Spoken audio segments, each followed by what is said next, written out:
Hello दोस्तों, welcome to my YouTube channel. हमारा अध्याय 1 चल रहा था साइंस का 6th की, जिसमें हमने पहले पार्ट में यहाँ तक पढ़ लिया था। अब ये हमारा नेक्स्ट पार्ट है और इसमें हम इसे आगे का देखेंगे। चलिए शुरू करते हैं। ये कुछ और इन्फॉर्मेशन है जो हमें जाननी चाहिए, जैसे कि जो भी चीज़ें हमें जंतुओं से प्राप्त होती है वो हमें क्या कहलाती है, मांसाहार। और जो चीज़ें हमें पौधों से प्राप्त होती हैं वो कहलाती हैं शाकाहार। अब मांसाहार के उदाहरण में आ जाएगा दूध, ये मांसाहार है क्योंकि हमें जंतु से मिला है। और शाकाहार में आ जाएगा जैसे कि शहद, जो कि हमें पौधों से प्राप्त होता है। अब हम बात करते हैं कि शहद में क्या होता है, शर्करा होती है फ्रक्टोज नामक, जो इसके मीठे होने के लिए जिम्मेदार है। इसमें कुछ खनिज और कुछ एंजाइम भी पाए जाते हैं।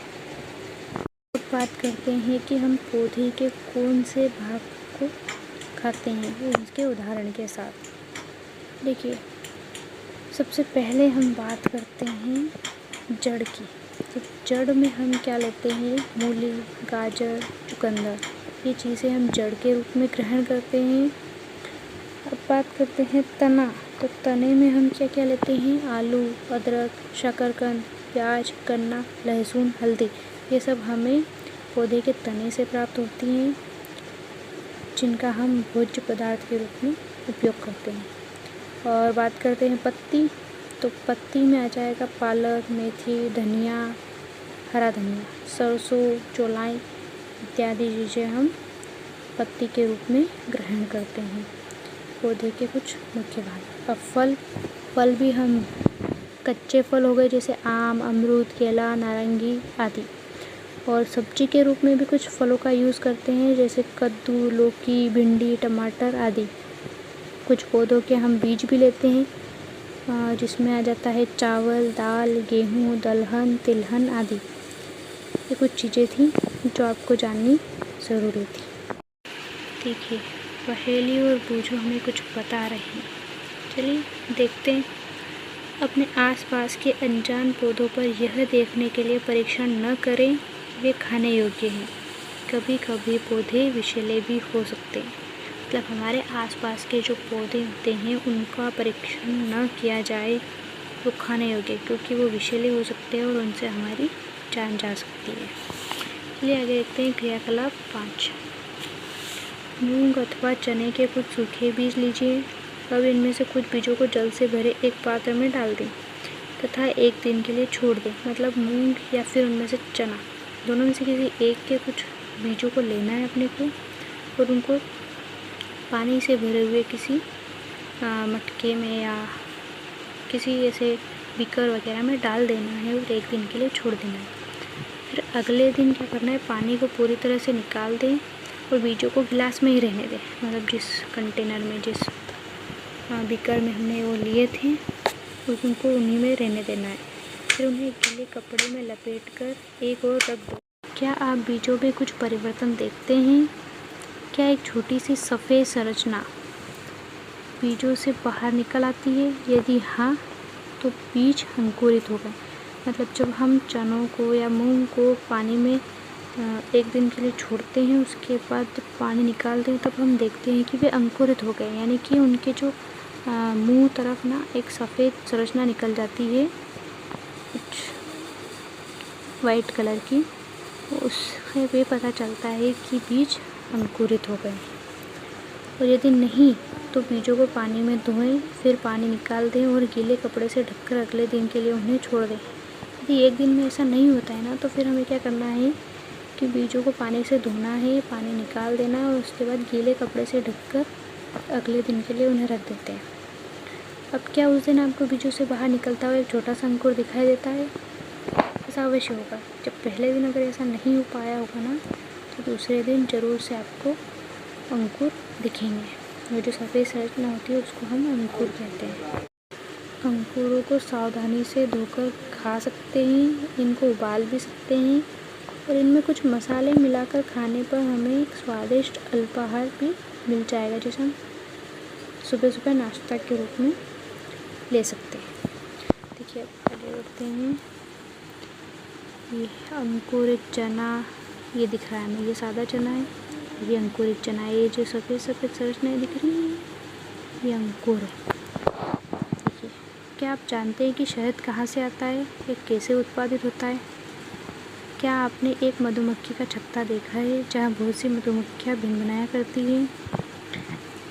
उनकी शहद कहाँ से आता है? ये देखिए, जो मधुमक्खियाँ होती है फूलों से मकरंद यानी कि उनका मीठा रस एकत्रित कर लेती है, मतलब इकट्ठा कर लेती है एक जगह, और इसे अपने छत्ते में भंडारित कर लेती है। वो जो इनका छत्ता होता है, ये इसमें ना धीरे धीरे वो जो फूलों का मीठा रस है उसको इकट्ठा कर लेती है।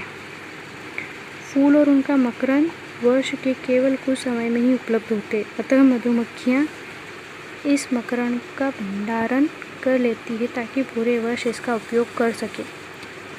अब ऐसे छत्तों में मधुमक्खियों द्वारा भंडारित भोजन का शहद के रूप में उपयोग होता है। मतलब कि जो मधुमक्खियाँ हैं जो भोजन को भंडारित करती है उसी को हम क्या कहते हैं? शहद कहते हैं। मधुमक्खियाँ फूलों से मीठे रस को अपने छत्ते में एकत्रित करती हैं और उस एकत्रित भोजन को ही हम शहद कहते हैं। अब देखिए जंतु क्या खाते हैं। क्या आपके घर में ऐसा कोई पालतू पशु है जिसकी आप देखभाल करते हो? ऑब्वियसली होगा, कुत्ता, बिल्ली, भैंस, बकरी या गाय। फिर आपको इसकी जानकारी अवश्य होगी कि पालतू जानवर क्या खाता है। ठीक है, यहाँ एक चित्र दिया गया है गिलहरी का, जो कि अखरोट खा रही है। मतलब गिलहरी का भोजन क्या हुआ? अखरोट हुआ। अब देखते हैं क्रियाकलाप 6। सारणी 1.5 में अनेक जंतुओं के नाम लिखे हैं। उनमें से कुछ जंतुओं द्वारा खाए जाने वाले भोजन भी लिखे हैं। तो इस सारणी को अपने को पूरा करना है। अब देखिए इसमें नाम दिए हैं भैंस, बिल्ली, चूहा, शेर, बाघ, मकड़ी, छिपकली, गाय, मनुष्य, तितली, कौवा और अन्य। तो इसमें से हमें भैंस का भोजन दिया है कि घास, खली, भूसा, अनाज, पत्ती। तो बिल्ली का दिया है छोटे जंतु, पक्षी, दूध। और इन बाकी सबका आप खुद से पता लगाकर लिखिए। क्या आगे बढ़ते हैं क्रियाकलाप नंबर 7 में। फिर से सारणी 1.5 को ध्यान से देखिए और इसके जंतुओं को 3 वर्गों में विभाजित करिए। जो सारणी 1.5 थी, अब उसको हमें 3 वर्गों में विभाजित करना है। पहले वर्ग में केवल उन जंतुओं के नाम लिखना है जो केवल और केवल क्या खाते हैं? पौधे खाते हैं या फिर उनसे बने हुए उत्पाद खाते हैं। उनको हम क्या करते हैं? शाकाहारी जंतु। शाकाहारी जंतु क्या होते हैं? जो केवल और केवल पौधे या फिर पौधों से बने हुए उत्पाद खाते हैं। तो अब यहाँ पे कुछ ऐसे जंतु भी होंगे जो मांस को खाते होंगे। तो मांस को खाने वाले को हम मांसाहारी जंतु कहते हैं। अब इनके अलावा एक तीसरी कैटेगरी भी होती है जो भोजन के रूप में पौधे और जंतु दोनों को ही लेते हैं। उन्हें हम सर्वाहारी जंतु कहते हैं। तो ये क्लियर हो गया। शाकाहारी मतलब सिर्फ पौधे और पौधों से बने उत्पाद खाते हैं। मांसाहारी मतलब मांस खाने वाले। और तीसरे होते हैं सर्वाहारी, जो पौधे जंतु दोनों का भक्षण करते हैं, वो सर्वाहारी। तो सारणी 1.6 दे रखी है, इसमें अपने को शाकाहारी, मांसाहारी और सर्वाहारी को लिखना है। या आप अपने आसपास देखकर खुद से लिख लीजिएगा। देखिए पहली का प्रश्न है कि वो जानना चाहती है कि 1.6 जो सारणी है उसको भरते समय हम मनुष्य को किस वर्ग में रखेंगे।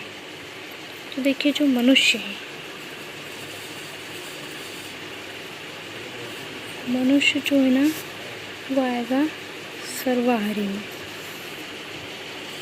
मनुष्य सर्वाहारी है। वो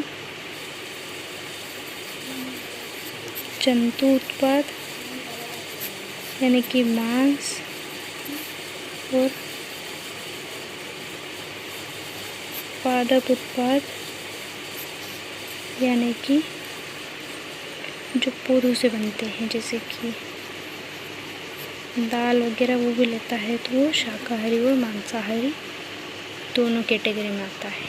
अब देखते हैं इस पाठ का सारांश। तो इसमें दे रखा है भारत के विभिन्न प्रदेशों में खाए जाने वाले भोजन में बहुत अधिक विविधता है। मतलब हमारे भारत में जितने भी प्रकार के भोजन खाए जाते हैं उनमें विविधता है। अलग अलग राज्यों में अलग अलग प्रकार के भोजन खाए जाते हैं और उनमें विविधता होती है। जैसे महाराष्ट्र में अलग प्रकार का भोजन होता है, गुजरात में अलग होता है। मतलब पूरे भारत में एक जैसा भोजन नहीं किया जाता है।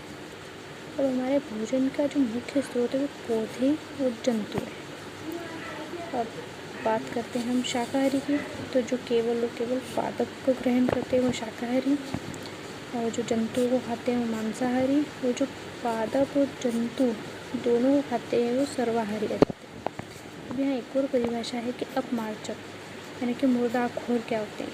तो जो मरे हुए जानवरों को खाते हैं उनको हम अपमार्जक या मुर्दाखोर कहते हैं। दोस्तों आज हम डिस्कस करेंगे अध्याय 1 के प्रश्न उत्तरों को। तो इसमें पहला प्रश्न है कि क्या सभी जीवों को एक ही किस्म के भोजन की आवश्यकता होती है?